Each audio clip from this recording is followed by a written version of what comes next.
ইসমাঈল আলাইহিস সালাম পবিত্র কালামুল্লাহ মাজিদে বর্ণিত 25 জন নবী এবং রাসূলদের মধ্য থেকে তিনি হচ্ছেন অন্যতম একজন নবী। এবং সাইয়েদনা ইসমাঈল আলাইহিস সালাম ছিলেন ইব্রাহিম আলাইহিস সালামের জ্যেষ্ঠ পুত্র। এবং সাইয়েদনা ইব্রাহিম আলাইহিস সালাম আল্লাহ তাআলার কাছে দোয়া করেছিলেন, রব্বি হাবলি মিনাস সলিহিন, অর্থাৎ হে আল্লাহ, আপনি আমাকে নেককার সন্তান দান করেন। আর এই দোয়ার ফসল বা দোয়ার বদৌলতে আল্লাহ তাআলা সাইয়েদনা ইসমাঈল আলাইহিস সালামকে দান করেছিলেন। আল্লাহ তাআলা বলেছেন, ফাবাশশারনাহু বিগুলামিন হালিম, আমি একজন ধৈর্যশীল সন্তান ইসমাঈলের সুসংবাদ আমি ইব্রাহিমকে দিলাম। সাইয়েদনা ইসমাঈল আলাইহিস সালাম হচ্ছেন যাবিহুল্লাহ, অর্থাৎ যাকে আল্লাহ তাআলা জবাই করতে বলেছিলেন, আল্লাহর জবাই।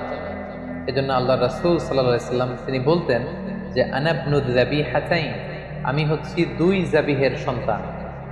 অর্থাৎ এক হচ্ছে আমার পূর্বপুরুষ ইসমাঈল হচ্ছে এক যাবিহ, যাকে জবাই করার কথা ছিল, কিন্তু তাকে সরিয়ে আল্লাহ জান্নাত থেকে একটি ভেড়া পাঠালেন, তিনি বেঁচে গেলেন।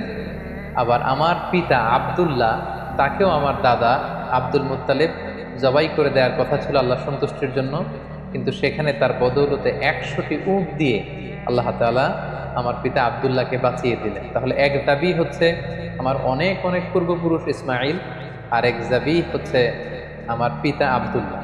তাহলে এই দুই যাবিহের কারণেই কিন্তু আমি পৃথিবীতে এসেছি। অর্থাৎ সাইয়েদনা ইসমাঈল আলাইহিস সালাম বেঁচে না থাকলে এই বংশে আল্লাহ রাসূল সাল্লাল্লাহু আলাইহি ওয়াসাল্লাম আসতেন না। আর রাসূল সাল্লাল্লাহু আলাইহি ওয়াসাল্লামের পিতা আব্দুল্লাহ যদি জবাই হয়ে যেত, তাহলে রাসূল সাল্লাল্লাহু আলাইহি ওয়াসাল্লাম তো পৃথিবীতে আসতে পারতেন না। যেন তিনি বলতেন, আনা ইবনু যাবিহাতাইন, আমি হচ্ছি দুই যাবিহের সন্তান। একজন হচ্ছে ইসমাঈল আলাইহিস সালাম, আর একজন হচ্ছে আল্লাহ রাসূল সাল্লাল্লাহু আলাইহি ওয়াসাল্লামের পিতা আব্দুল্লাহ। ইসমাঈল আলাইহিস সালামকে বলা হয় আবুল আরব, তিনি আরব জাতির পিতা। পুরো আরব গোষ্ঠীটাকে তিনটি ভাগে ভাগ করা যায়, একটা হচ্ছে আল আরাব আল বাঈদা, আর একটা আল আরাব আল আরিবা, আর একটা মুস্তাআরিবা। বাঈদা মানে হচ্ছে অনেক আগের যে আরব জাতি, যেটা হচ্ছে আদ সামুদ জাতির কথা বলা হয়, তারা ধ্বংস হয়ে গিয়েছে, তাদের কেউ পৃথিবীতে নেই, তারা হচ্ছে আরবে বাঈদ। আরেকটা হচ্ছে আল আরাব আল আরিবা, যারা হচ্ছে অরিজিনাল আরব, যাদেরকে কাহতানি বলা হয়। আর 3 নম্বর আরব হচ্ছে আল আরাব আল মুস্তাআরাবা বা মুস্তাআরিবা, মানে যারা বেসিকলি মূলত আরব নয়, ভিনদেশী লোক, কিন্তু আরবি সংস্কৃতিতে এসে আরবি ভাষা শিখে তারা এখন আরব হয়ে গিয়েছে। আরব জাতিগোষ্ঠীর এই বিশেষ শাখাটির ফাউন্ডার হচ্ছে, আর আরাব আল মুস্তাআরাবার ফাউন্ডার হচ্ছে সাইয়েদনা ইসমাঈল আলাইহিস সালাম। এজন্য ওনাকে বলা হয় আবুল আরব, আরব জাতির পিতা।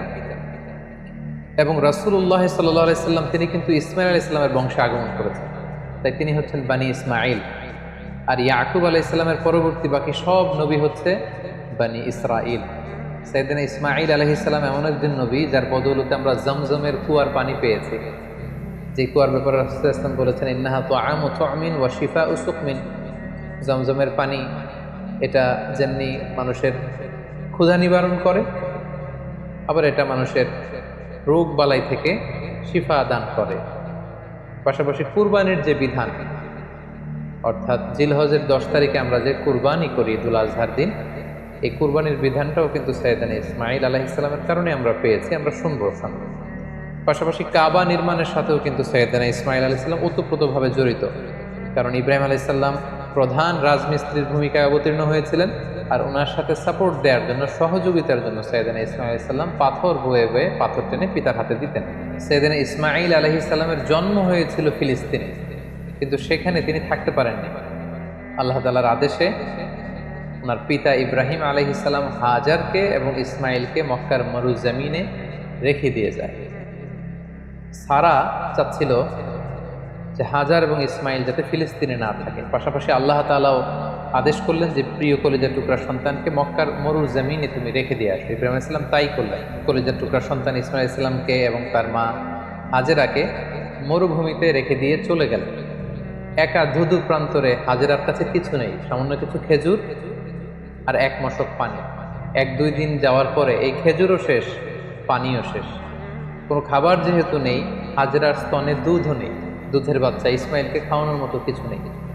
আল্লাহর এই নবী সাইয়েদনা ইসমাঈল আলাইহিস সালাম দুধের বাচ্চা, তিনি ছটফট করছিলেন ক্ষুধার যন্ত্রণায়, পানির তৃষ্ণায়। সাইয়েদনা ইসমাঈল আলাইহিস সালাম মক্কার মরুজমিনের মধ্যে তিনি ছটফট করছেন। এই কঠিন দৃশ্য দেখে ধৈর্য ধারণ করা হাজেরার পক্ষে সম্ভব ছিল না। তিনি সাইয়েদনা ইসমাঈল আলাইহিস সালামকে মরুভূমির মধ্যে রেখে পানির সন্ধানে পাশে একটা ছোট্ট পাহাড় ছিল, পাহাড়টির নাম হচ্ছে সাফা। এই সাফা পাহাড়ের উপরে তিনি আরোহণ করলেন। দূর মরুভূমির এদিক সেদিক তিনি খুঁজতে আরম্ভ করলেন, কোনো কাফেলা দেখা যায় কিনা, কাউকে দেখা যায় কিনা, পানির কোনো সন্ধান করা যায় কিনা। না, তিনি কাউকে দেখতে পাচ্ছেন না। আবার তিনি সাফা পাহাড় থেকে নেমে পাশে আরেকটা পাহাড় ছিল, সেটার নাম হচ্ছে মারওয়া। দৌড়ে যে মারওয়াতে উঠলেন।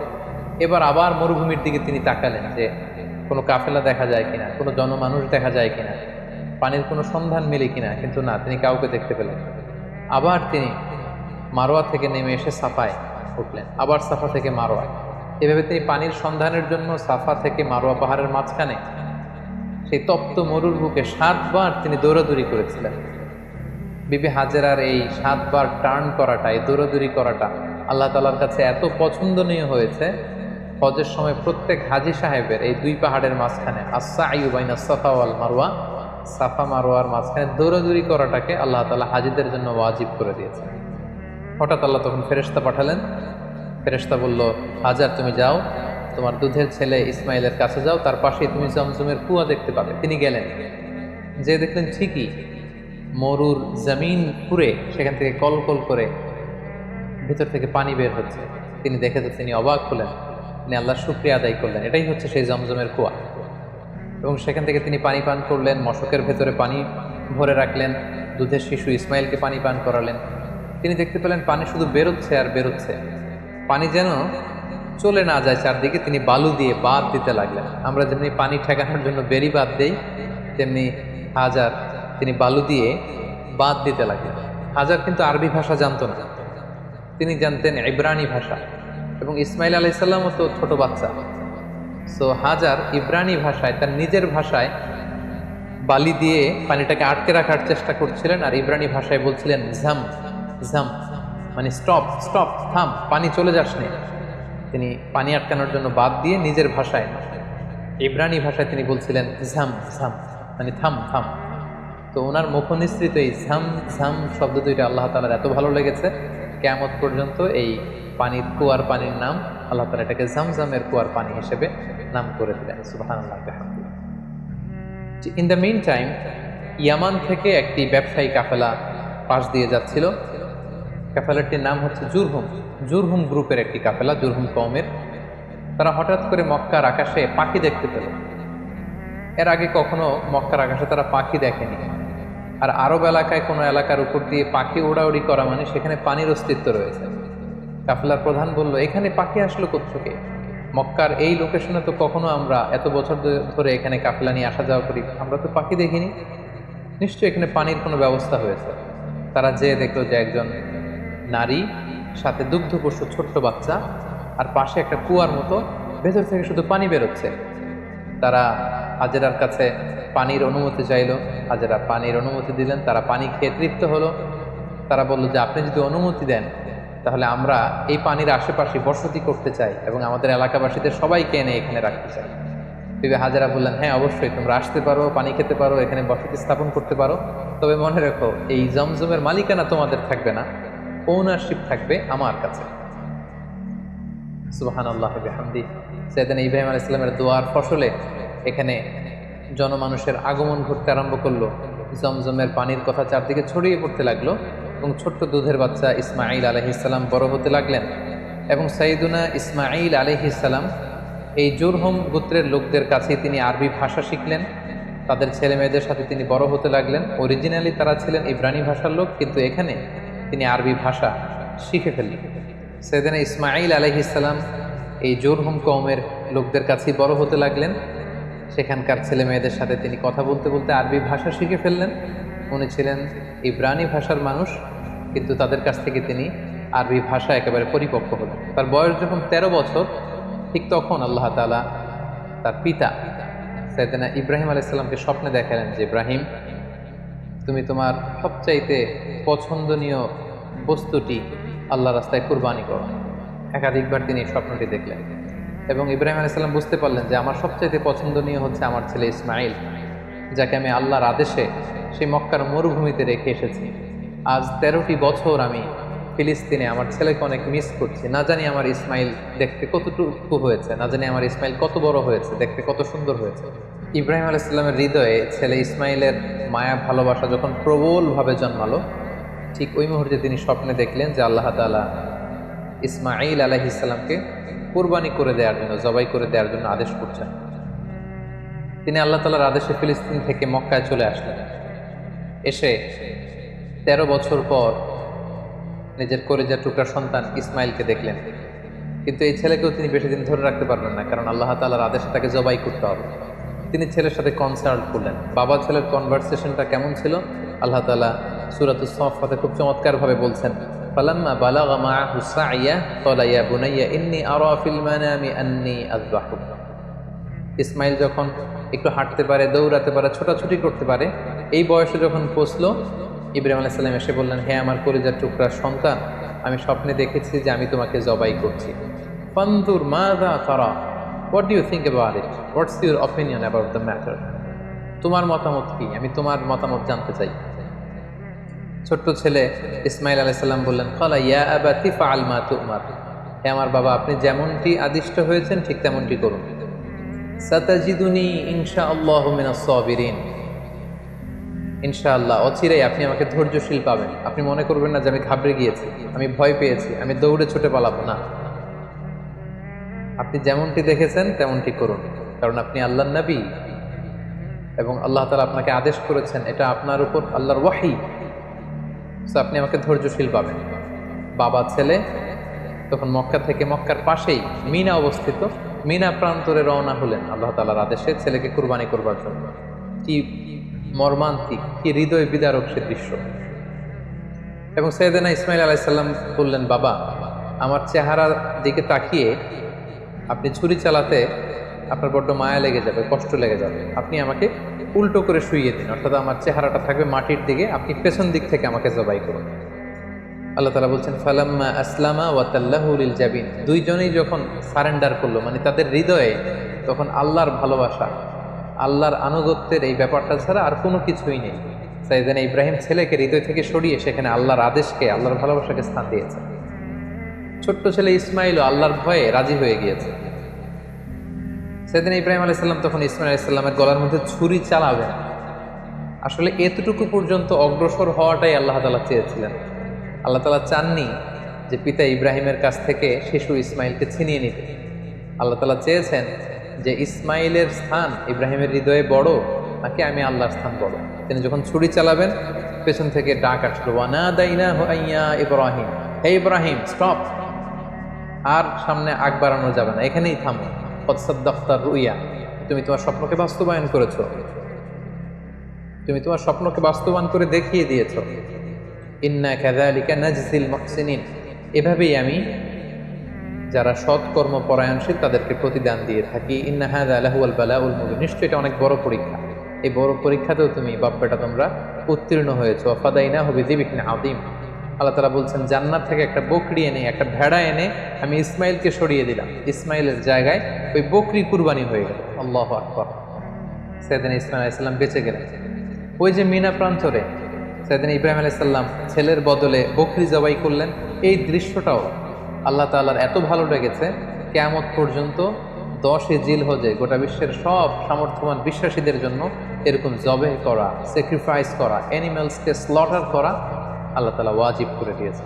তার মানে কুরবানির যে বিধান, এটা আমরা সাইয়েদনা ইসমাঈল আলাইহিস সালামের বদৌলতেই পেয়েছি। কেন আল্লাহ তাআলা এমনটি করলেন?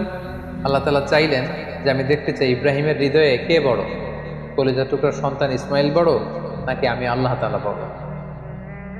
এখান থেকে আমাদের জন্য শিক্ষা হচ্ছে, ইব্রাহিম আলাইহিস সালামের হৃদয়ে সবচাইতে পছন্দের জায়গাটা ছিল তার সন্তান ইসমাইল, কারণ 86 বছর পর একটা সন্তান পেয়েছে। কত মায়ার জায়গায়, কত আদর এবং ভালোবাসার জায়গায় তিনি হৃদয়টাকে স্থান দিয়েছিলেন। আল্লাহ চেয়েছেন না, ওই জায়গায় যেন আল্লাহর ভালোবাসাটা থাকে। এজন্য ইব্রাহিম আলাইহিস সালামের উপর সবচেয়ে বড় পরীক্ষা তিনি চাপিয়ে দিয়েছিলেন।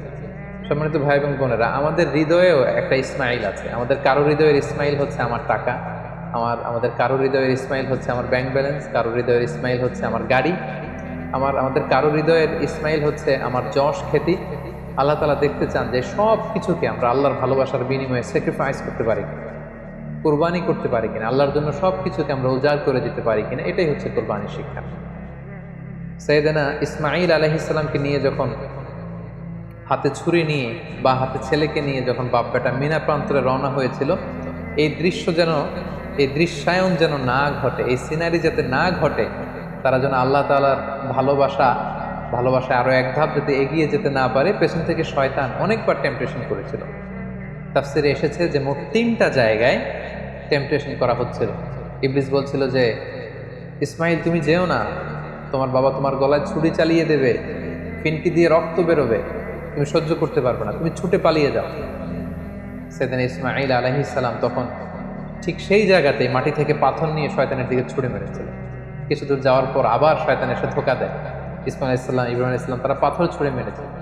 তিনটি জায়গায় ওনারা আল্লাহ তাআলার পক্ষে শয়তানের বিরুদ্ধে পাথর নিক্ষেপ করেছিল। এই দৃশ্যটাও আল্লাহ তাআলার কাছে এত ভালো লেগেছে, কিয়ামত পর্যন্ত পৃথিবীর সকল হাজীদের জন্য জামরাতুল আকাবা, আল কুবরা, আল বুসতা, আস-সুগরা, এই 3টা জায়গায় 7টা করে 21টা পাথর মারা সব হাজীদের জন্য আল্লাহ তাআলা ওয়াজিব করে দিয়েছে। তার মানে এই জমজমের বরকতময় পানি, পৃথিবীর সব পানি খেলে শুধু তৃষ্ণা মিটে, আল্লাহ রাসূল সাল্লাল্লাহু আলাইহি ওয়াসাল্লাম বললেন জমজমের পানি খেলে ক্ষুধাও মিটে যায়। এটা পেলাম আমরা সাইয়েদনা ইসমাঈল আলাইহিস সালামের বদৌলতে, আমরা কুরবানির বিধান পেলাম ইসমাঈল আলাইহিস সালামের বদৌলতে, এবং তার মা হাজেরার দৌড়াদৌড়ির কারণে এখানে সাফা মারোয়াতে সাই করার বিধান আমরা পেলাম, এবং তিনি শয়তানের বিরুদ্ধে শক্ত অবস্থান জানান দেওয়ার জন্য যে পাথর ছুঁড়ে মেরেছিলেন, এটার মাধ্যমে আমরা রমিউল জিমার, হাজী সাহেবদের যে কঙ্কর নিক্ষেপ করতে হয় 3টি স্থানে, সেটি আমরা পেয়েছি। সম্মানিত সুধী, সাইয়েদনা ইসমাঈল আলাইহিস সালাম যখন প্রাপ্তবয়স্ক হলেন, তিনি জুরহুম গোত্রের একটি মেয়েকে বিয়ে করলেন। এখন আমরা ওনার জীবনের 2টি বিবাহ নিয়ে কথা শুনবো, যেটি সহিহ বুখারীতে এসেছে। তিনি যখন বিয়ে করলেন, অনেক দিন পর তার মা হাজেরা মারা গেল। অনেক দিন পর সাইয়েদনা ইব্রাহিম আলাইহিস সালাম ফিলিস্তিন থেকে কলেজের টুকরা সন্তান ইসমাঈল আলাইহিস সালামকে দেখতে আসলেন। মক্কায় এসে তিনি দেখলেন যে ইসমাঈল ঘরে নেই, আছে তার স্ত্রী। তিনি স্ত্রীকে জিজ্ঞেস করলেন, তোমরা কেমন আছো? স্ত্রী উত্তরে বলল, না, আমরা খুব একটা ভালো নেই। তিনি বললেন, তোমার স্বামী ইসমাঈল কোথায়? স্ত্রী বলল যে তিনি বাইরে গিয়েছেন রিজিকের অন্বেষণে। তোমাদের দিনকাল কেমন চলে? বেশি ভালো চলে না, খাবার দাবার না বেশি একটা সুবিধা নেই। মানে কমপ্লেইন আর কমপ্লেইন, যেটা শুনে বৌমার এরকম কথা শুনে তিনি নিজের পরিচয় গোপন রাখলেন, কিন্তু বৌমার এরকম কথা শুনে তিনি পছন্দ করলেন। তিনি বললেন, তোমার হাজব্যান্ড ইসমাঈল যখন বাসায় আসবে, বলো যে একজন বৃদ্ধ লোক এসেছিল, আমার পক্ষ থেকে সালাম বলো, আর বলবে যে তোমার ঘরের দরজার চৌকাঠটা যেন সে পাল্টে ফেলে, এই কথা বলে দিন। তিনি চলে গেলেন, ইসমাঈল আলাইহিস সালাম আসলেন। স্ত্রী বলল, একজন বৃদ্ধ লোক এসেছিল, তোমাকে সালাম দিয়েছে, আর তিনি বলেছেন ঘরের দরজার চৌকাঠ যেন পাল্টে ফেলে। এই বাক্যটা কিন্তু অনেক ইঙ্গিতপূর্ণ একটা বাক্য, এটা নবীর বলে যাওয়া বাক্য, আর নবীর কথা নবী বুঝে। কারণ ইসমাঈল আলাইহিস সালাম উনিও ভাবী নবী, মানে অচিরেই নবী হতে যাবে। উনি বুঝতে পারলেন যে সেই বৃদ্ধ লোক তো আমার বাবা ইব্রাহিম, আল্লাহর খলিল ছাড়া কেউ নয়। ইসমাঈল আলাইহিস সালাম বলল, কি বলো তুমি, আমার বাবা এই কথা বলেছে? স্ত্রী বললেন, হ্যাঁ, আপনার পিতা এই কথা বলেছে। তুমি কি করেছিলে? তিনি বললেন যে আমি অনেক কমপ্লেইন করেছি যে আমাদের খাবার দাবারের সমস্যা, আমি অসন্তোষ প্রকাশ করেছি। সাইয়েদনা ইসমাঈল আলাইহিস সালাম বললেন, তুমি চিনোনি, সেটা ছিল আমার জন্মদাতা পিতা ইব্রাহিম আল খলিল, এবং তিনি যে ইঙ্গিত সূচক বাক্য বলেছে এর মানে হচ্ছে আমি যেন তোমাকে তালাক দিয়ে দিই, আমি তোমাকে ডিভোর্স দিলাম, তুমি তোমার পরিবারের সাথে যে মিলিত হও, আমার সাথে তোমার থাকার আর কোনো সুযোগ নেই। বাবার দিক নির্দেশনা পেয়ে সাইয়েদনা ইসমাঈল আলাইহিস সালাম প্রথম স্ত্রীকে তালাক দিলেন। সেই জুরহুম গোত্রের অন্য একটি মেয়েকে তিনি কিছুদিন পরে বিয়ে করলেন। আবারও অনেক বছর পর আল্লাহ তাআলার আদেশে সাইয়েদনা ইব্রাহিম আলাইহিস সালাম আবার ফিলিস্তিন থেকে ছেলেকে দেখতে আসলেন। কিন্তু কি আশ্চর্যের বিষয়, ওই দিনও ইসমাঈল আলাইহিস সালাম বাড়িতে নেই। সহিহ বুখারীতে এসেছে, তিনি বাড়িতে জিজ্ঞেস করলেন যে ইসমাঈল কোথায়? স্ত্রী বলল যে তিনি বাইরে গেছেন রিজিক অন্বেষণের জন্য। তিনি জিজ্ঞেস করলেন, তোমরা কেমন আছো? মেয়েটি উত্তরে বলল, নাহনু বিখাইরিন ওয়া সা, আলহামদুলিল্লাহ, আল্লাহ আমাদের অনেক দিয়েছেন, শুকর আলহামদুলিল্লাহ, বেশ ভালো আছি। ওয়া আসনাত আলাল্লাহ, এবং আল্লাহর শুকর গুজার হলো, আল্লাহর প্রশংসা করলো। তার মনে কোনো কমপ্লেইন নেই, শুধু শুকর গুজার। তিনি জিজ্ঞেস করলেন, মা তুআমুকুম, তোমাদের খাবার দাবার কেমন চলে? ক্বালাত আল্লাহ, তিনি বললেন আলহামদুলিল্লাহ, আমার স্বামী শিকার করে নিয়ে আসে গোশত, আমরা গোশত খাই, পানি খাই, এটাই আমাদের খাবার। ইব্রাহিম আলাইহিস সালাম এই কথা শুনে খুব খুশি হলেন। ফাকাল আল্লাহুম্মা বারিক লাহুম ফিল লাহমি ওয়াল মা, আল্লাহ তুমি এই ফ্যামিলিতে বরকত দাও, তাদের গোশত এবং খাবারে তিনি বরকত দাও।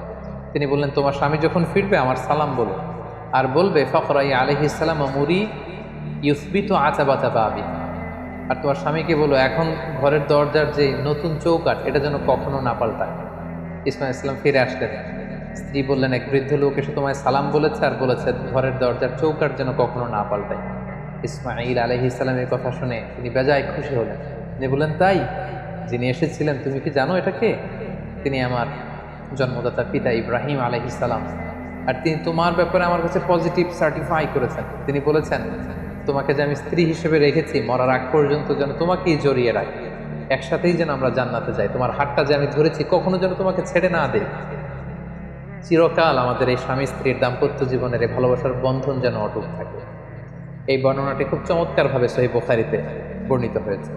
সাইয়েদনা ইসমাঈল আলাইহিস সালাম ওনার পিতার আদেশে প্রথম স্ত্রীকে তালাক দিলেন এবং দ্বিতীয় স্ত্রীকে নিয়ে সুখে স্বাচ্ছন্দ্যে মক্কায় তিনি বসবাস করতে লাগলেন। এবং একটা সময়ে সাইয়েদনা ইব্রাহিম আলাইহিস সালাম যখন আবার মক্কায় আসলেন, কাবা নির্মাণের কাজে তিনি তার পিতাকে সহযোগিতা করেছেন এবং সবসময় তিনি কাবা পরিষ্কার করতেন, ঝাড়ু দিতেন, কারণ আল্লাহ তাআলা বলেছেন ওয়া আহিদনা ইলা ইব্রাহিম ওয়া ইসমাঈল, ইব্রাহিম এবং ইসমাঈলকে আমি স্পেশাল অর্ডার করেছি যে তাহহিরা বাইতিয়া, আমার ঘর এই কাবাকে তোমরা ক্লিন আপ করো, পরিচ্ছন্ন করো। কাদের জন্য? লিত্তাইফিন, তাওয়াফকারীদের জন্য, ওয়াল আকিফিন, যারা এই কাবা ঘরে ইতিকাফ করবে তাদের জন্য, ওয়ার রুকআইস সুজুদ, এবং সালাত আদায়কারীদের জন্য, রুকু সিজদাকারীদের জন্য কাবা ঘরকে পরিচ্ছন্ন করো। সাইয়েদনা ইসমাঈল আলাইহিস সালাম এই কাবা ঘরকে তিনি পরিচ্ছন্ন করতেন। সাইয়েদনা ইসমাঈল আলাইহিস সালামের ব্যাপারে আরো একটি তথ্য জানা যায় যেটি সহিহ বুখারীতে এসেছে, সেটা হচ্ছে তিনি অত্যন্ত ভালো তীরন্দাজ ছিলেন, ভালো তীর মারতে জানতেন। আল্লাহ রাসূল সাল্লাল্লাহু আলাইহি ওয়াসাল্লাম একবার বনু আসলাম গোত্রের পাশ দিয়ে যাচ্ছিলেন একটা বাজারে, তিনি দেখতে পেলেন যে বনু আসলাম গোত্রের লোকেরা তীর দিয়ে প্রশিক্ষণ নিচ্ছে, খেলাধুলা করছে। তখন আল্লাহর হাবিব সাল্লাল্লাহু আলাইহি ওয়াসাল্লাম বললেন ফাকালা ইরমু বানি ইসমাঈল, হে বনু ইসমাঈল, মানে ইসমাঈলের বংশধর, তোমরা ভালো করে তীর মারো, ভালো করে তীর খেলার প্রশিক্ষণ করো। ফা ইন্না আবাকুম কানা রামিয়া, কারণ তোমাদের আদি পিতা, তোমাদের পূর্বপুরুষ ইসমাঈল আলাইহিস সালাম ছিলেন জবরদস্ত তীরন্দাজ। তিনি চমৎকার তীর দিয়ে তিনি পশু শিকার করতেন, তিনি তীর মারলে সে তীর মিস হতো না। তাহলে ইসমাঈল আলাইহিস সালাম কানা রামিয়ান, তিনি তীরন্দাজ ছিলেন। ইসমাঈল আলাইহিস সালামের দাওয়াতি এরিয়া ছিল মক্কা। মক্কা এবং তার আশেপাশের এরিয়াতে তিনি বেসিক্যালি দাওয়াতি কাজ করতেন। জুরহুম কওমে তিনি দাওয়াত দিয়েছেন, আমালিক গোত্রে দাওয়াত দিয়েছেন, এবং আহলি ইয়ামান, ইয়ামানবাসীদের যে লোকজন সেখানে তিনি তাওহীদের দাওয়াত দিয়েছেন। কালামুল্লাহ মাজিদের সূরা মারিয়ামে আল্লাহ তাআলা সাইয়েদনা ইব্রাহিম আলাইহিস সালামের ব্যাপারে একটি বিশেষ বৈশিষ্ট্যের কথা উল্লেখ করেছেন, সেটা হচ্ছে সাদিকাল ওয়া'দ। তিনি তার প্রতিশ্রুতি রক্ষা করতেন, ওয়াদা কখনো ভাঙতেন না। আল্লাহ তাআলা বলছেন ওয়াযকুর ফিল কিতাবি ইসমাঈল, হে নবী আপনি কোরআনে ইসমাঈল আলাইহিস সালামের কথাকে উল্লেখ করুন। ইন্নাহু কানা সাদিকাল ওয়া'দি ওয়া কানা রাসূলান নাবিয়্যা, তিনি ছিলেন প্রমিস অ্যাটেন্টিভ, কাউকে প্রমিস দিলে এটা কখনো ভাঙতেন না, এবং তিনি ছিলেন রাসূল এবং নবী। ওয়া কানা ইয়া'মুরু আহলাহু বিস-সালাতি ওয়াজ-যাকাত, তিনি তার পরিবারের লোকদেরকে সালাতের আদেশ করতেন, যাকাতের আদেশ করতেন। ওয়া কানা ইনদা রাব্বিহি মারদিয়া, আর তিনি আল্লাহ তাআলার অনেক প্রিয় ভাজন একজন নবী ছিলেন। তার মানে বোঝা গেল ইব্রাহিম আলাইহিস সালামের রেখে যাওয়া যে দাওয়াতি কাজ, তাওহীদের দাওয়াতি কাজ, এটা তিনি করতেন। তিনি লোকজনদেরকে সালাতের আদেশ করতেন, যাকাত দেওয়ার আদেশ করতেন, এবং ঈমানের যে মৌলিক দাবিগুলো সবগুলোর ব্যাপারে তিনি দাওয়াত দিতেন। পাশাপাশি তিনি ছিলেন ওয়াদা রক্ষাকারী। অনেক তাফসিরে এসেছে যে তিনি এত বেশি সাদিকুল ওয়া'দ অর্থাৎ প্রমিস অ্যাটেন্টিভ ছিলেন, তিনি কাউকে ওয়াদা দিলে সে ব্যাপারে খুব বেশি সচেতন থাকতেন। আমরা জানি সব নবীরাই ওনারা কখনো প্রমিস ভাঙতেন না, they never break the promise. কোনো নবী ওনারা কথা দিয়ে কথা ভাঙতেন না, কথা রাখতেন। কিন্তু বিশেষ করে আল্লাহ তাআলা ইসমাঈল আলাইহিস সালামের কথাকে কোরআনে উল্লেখ করতে বলেছেন। মুফাসসিরিন একরামরা উল্লেখ করেছেন যে একবার তিনি কোনো একটা ব্যক্তিকে কমিটমেন্ট দিয়েছেন বা অ্যাপয়েন্টমেন্ট দিয়েছেন যে আগামীকাল আসরের সময় এই গাছের নিচে আপনার সাথে দেখা হবে। সাইয়েদনা ইসমাঈল আলাইহিস সালাম তার পরের দিন কথা অনুযায়ী ওই ব্যক্তির সাথে দেখা করবার জন্য সেই গাছের নিচে যেয়ে হাজির হলেন, কিন্তু সেই ব্যক্তিটিকে আর খুঁজে পাওয়া গেল না, তিনি আসলেন না। ইসমাঈল আলাইহিস সালাম মনে মনে ভাবলেন যে ওই লোকটি হয়তো ভুলে গিয়েছে, আজ আসেনি, কাল হয়তো আসবে। ইসমাঈল আলাইহিস সালাম তার পরের দিন যে সেখানে হাজির, কিন্তু সে লোকটি আসেনি। ইসমাঈল আলাইহিস সালাম তারপরের দিনও যে সেখানে হাজির, ওই লোকটি আসে।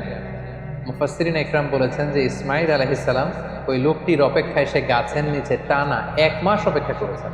প্রতিদিন তিনি বিকেলবেলা সেখানে যে লোকটির অপেক্ষায় থাকতেন, কারণ তিনি কথা দিয়েছিলেন। আমরা অনেক সময় কথা দিয়ে কথা রাখতে পারি, কিন্তু সাইয়েদনা ইসমাঈল আলাইহিস সালাম কথা দেওয়ার কারণে টানা 30 দিন 1 মাস ওই লোকটির জন্য অপেক্ষা করেছিলেন। এই জন্য আল্লাহ তাআলা ইসমাঈল আলাইহিস সালামের প্রশংসা করে তিনি বলেছেন, ইন্নাহু কানা সাদিকাল ওয়াদি ওয়া কানা রাসূলান নাবিয়্যা। তিনি ছিলেন ওয়াদাকে রক্ষাকারী একজন নবী। সাইয়েদনা ইসমাঈল আলাইহিস সালাম মক্কার এই অঞ্চলে তাওহীদের বাণীকে প্রচার করে মক্কাতেই ইন্তেকাল করেন, এবং সেখানেই তার মায়ের কবরের পাশে, বিবি হাজারার কবরের পাশে, কাবাগরের খুব কাছাকাছি কোনো একটা জায়গায় মক্কাতেই সাইয়েদনা ইসমাঈল আলাইহিস সালামকে কবরস্থ করা হয়। সম্মানিত সুধী, সাইয়েদনা ইসমাঈল আলাইহিস সালামের পুরো জীবনী শুনবার পরে এবার আমরা ওনার জীবনী থেকে কিছু লাইফ লেসন নেওয়ার চেষ্টা করব। সর্বপ্রথম যে লাইফ লেসনটি আমরা পাই সেটা হচ্ছে ইসমাঈল আলাইহিস সালাম ছিলেন আদর্শ সন্তানের নমুনা। আমরা সবাই নেককার সন্তান চাই। আমরা চাই আমাদের ছেলে মেয়েগুলো আল্লাহওয়ালা হোক, আল্লাহর যে কোনো আদেশ তারা খুব সহজে গ্রহণ করুক, মাথা পেতে নেক, এরকম সন্তান আমরা চাই। এরকম সন্তান যদি আমরা চাই তাহলে তাদেরকে ইসমাঈল আলাইহিস সালামের মতো করে আমাদেরকে গঠন করতে হবে। কারণ ইসমাঈল আলাইহিস সালাম এমন একজন আদর্শ সন্তানের নমুনা ছিলেন। সাইয়েদনা ইব্রাহিম আলাইহিস সালাম যখন তাকে বললেন যে বাবা, স্বপ্নে দেখেছি তোমাকে আমি জবাই করছি, তুমি কি বলো? তিনি এক বাক্যে বলেছিলেন, ইয়া আবাতি ফাআল মা তুমার। বাবা, আল্লাহ তাআলা আপনাকে যে আদেশ করেছেন আপনি তাই করুন, আপনি আমাকে ধৈর্যশীল পাবেন। ইমানের চেতনা হৃদয়ে কতটা গভীরে প্রথিত থাকলে একজন ছোট্ট ছেলে তার বাবার প্রশ্নের জবাবে এমনটা উত্তর দিতে পারে। আমরা যদি আমাদের ফ্যামিলি মেম্বারের কথা চিন্তা করি, আমাদের ছেলে মেয়েদের কথা যদি চিন্তা করি, আমরা যদি আমার ছেলেকে বলি, আমাদের মেয়েকে বলি যে বাবা, আল্লাহ বলেছেন যে আল্লাহর সন্তুষ্টির জন্য আমি যেন ছুরি দিয়ে তোমার গলায় ছুরি চালাই, তোমাকে জবাই করি, পিনকি দিয়ে রক্ত বেরোবে এবং তুমি এতে মারা যাবে। আমাদের ছেলেমেয়েরা কি ইমানের বলে এতটা বলিয়ান হয়েছে যে এই প্রস্তাবে তারা রাজি হবে? আমাদের কিন্তু এই বিষয়গুলো ভেবে চিনতে সামনে আগানো দরকার, যে আমরা আমাদের ছেলে মেয়েদেরকে কি শিখাচ্ছি। আল্লাহর ভালোবাসা, রাসূলের ভালোবাসা, ইসলামের ভালোবাসাকে আমরা তাদের হৃদয়ে গভীর থেকে গভীরে আমরা প্রচিত করতে পেরেছি কিনা, এটা চিন্তার বিষয়। সেক্ষেত্রে আমরা বলবো যে সর্বপ্রথম যে লাইফ লেসন আমরা পাই, ইসমাঈল আলাইহিস সালাম হচ্ছে একজন আদর্শ সন্তানের মতো। কেমন করে আমরা আদর্শ সন্তান গড়ে তুলবো, এটা আমরা সাইয়েদনা ইব্রাহিম আলাইহিস সালাম যেমন করে সাইয়েদনা ইসমাঈল আলাইহিস সালামকে গড়ে তুলেছিলেন, সেখান থেকে কিন্তু আমরা এই শিক্ষাটা নিতে পারি। পাশাপাশি আমরা দেখব যে তিনি তার বাবাকে বিভিন্ন কাজে সহযোগিতা করেছেন। কাবা পুনর্নির্মাণের মতো একটা বড় কাজে ছোট্ট ছেলে ইসমাঈল আলাইহিস সালাম তিনি পাথর এনে এনে বাবার হাতে দিয়েছেন, এবং সাইয়েদনা ইব্রাহিম আলাইহিস সালাম তিনি কাবা নির্মাণ করেছেন।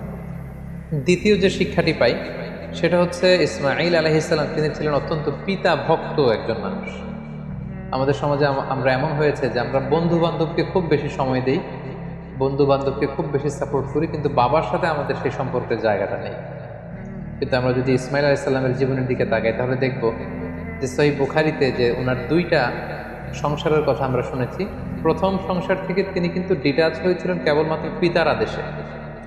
পিতা এসে বলেছিলেন যে তুমি প্রথম স্ত্রীকে তালাক দাও, ইঙ্গিতপূর্ণ একটা বাক্য বলে গিয়েছিলেন, এবং পিতার সন্তুষ্টির জন্য পিতার দিক নির্দেশনা অনুযায়ী কিন্তু প্রথম স্ত্রীকে তিনি ডিভোর্স করে দ্বিতীয় সম্পর্কে তিনি গিয়েছেন।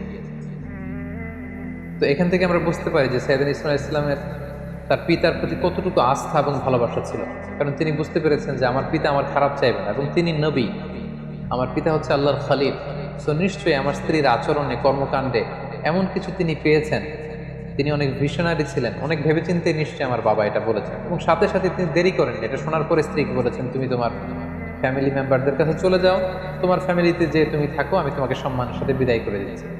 তাহলে এই যে পিতা ভক্ত হওয়া এবং বাবার সাথে ছেলের যে একটা গভীরতম সম্পর্ক, যেটা আমাদের এই ইট পাথরের সমাজে আমরা অনেক মিসিং দেখতে পাচ্ছি। ছেলে মেয়েদের সাথে বাবার সেই সম্পর্কের জায়গাটুকু নেই, বাবার সাথে ছেলে মেয়েদের সেই বোঝাপড়ার জায়গাটুকু নেই। ছেলেমেয়েরা হয়তো বাবাকে সেরকম খুব কাছের মনে করে আপন করে নিতে পারছে না, যেখানে বাবা ছাড়া অন্যদের কাছে যে তারা পরামর্শ চাইছে, অন্যদেরকে তারা খুব কাছের মনে করছে। তো আমরা যদি আমাদের সন্তানদের সাথে আইস ব্রেকিং করে সুসম্পর্ক গড়ে তুলতে চাই, আমরা কিন্তু সাইয়েদনা ইব্রাহিম এবং তদীয় সন্তান ইসমাঈলের সাথে কি সম্পর্ক তারা করেছিলেন সেখান থেকে শিক্ষা নিতে পারি। ইসমাঈল আলাইহিস সালামের জীবন থেকে সর্বশেষ যে শিক্ষাটুকু পাই সেটা হচ্ছে তিনি খুব পরিশ্রমী ছিলেন, অত্যন্ত পরিশ্রমী ছিলেন। তার প্রমাণ তিনি কাবা নির্মাণে বাবাকে সহযোগিতা করেছেন। তার আরও একটা প্রমাণ, দুইবার তার বাবা যখন এসে তাদের খোঁজখবর নিতে এসেছিলেন, একবারও ছেলেকে ঘরে পাননি। তার মানে ঘর কোণে ছেলে ইসমাইল ইসলাম ছিলেন না। তিনি অত্যন্ত হার্ডওয়ার্কিং ছিলেন, পরিশ্রমী ছিলেন। শিকারের জন্য উনি তীর নিয়ে, ধনুক নিয়ে তিনি বাইরে বের হয়ে যেতেন। এবং পৃথিবীর প্রতিটি নবী কিন্তু পরিশ্রমী ছিল। এবং আল্লাহ রাসূল সাল্লাল্লাহু আলাইহি ওয়াসাল্লাম আমাদেরকে জানিয়েছেন যে ইসমাইল ইসলাম খুব ভালো তীর নিক্ষেপ করতে জানতেন, তীর ছুটতে জানতেন। তিনি বড় তীরন্দাজ ছিলেন, শিকারী ছিলেন। এবং বাআসাল্লাহু নাবিয়্যান ইল্লা রাআল গানাম, পৃথিবীতে এমন কোনো নবী তো আল্লাহ পাঠান নেই যারা ছাগল চড়ায়নি। আর ছাগল চড়ানো, রাখালের কাজ করা, এটা যে কত কষ্টের, এটা যে কত পরিশ্রমের, আমরা একটু চিন্তা করলে বুঝতে পারি। তাহলে আমরা বুঝতে পারলাম যে প্রত্যেক নবীরাই খুব পরিশ্রমী ছিলেন। তারা কর্ম করে, পরিশ্রম করে নিজেদের জীবিকা উপার্জন করেছেন। আমরা যারা নবীদের অনুসারী বলে নিজেদেরকে দাবি করি, আমরা যেন হার্ডওয়ার্কিং করি, আমরা যেন পরিশ্রম করি, তাহলে এই উন্নতি সমৃদ্ধি আমাদের হাতে এসে ধরা দিবে। আল্লাহ তাআলা আমাদের সবাইকে কথাগুলো বুঝবার এবং নবীদের দেখানো পথে নিজেদেরকে পরিচালিত করবার তৌফিক দান করুন।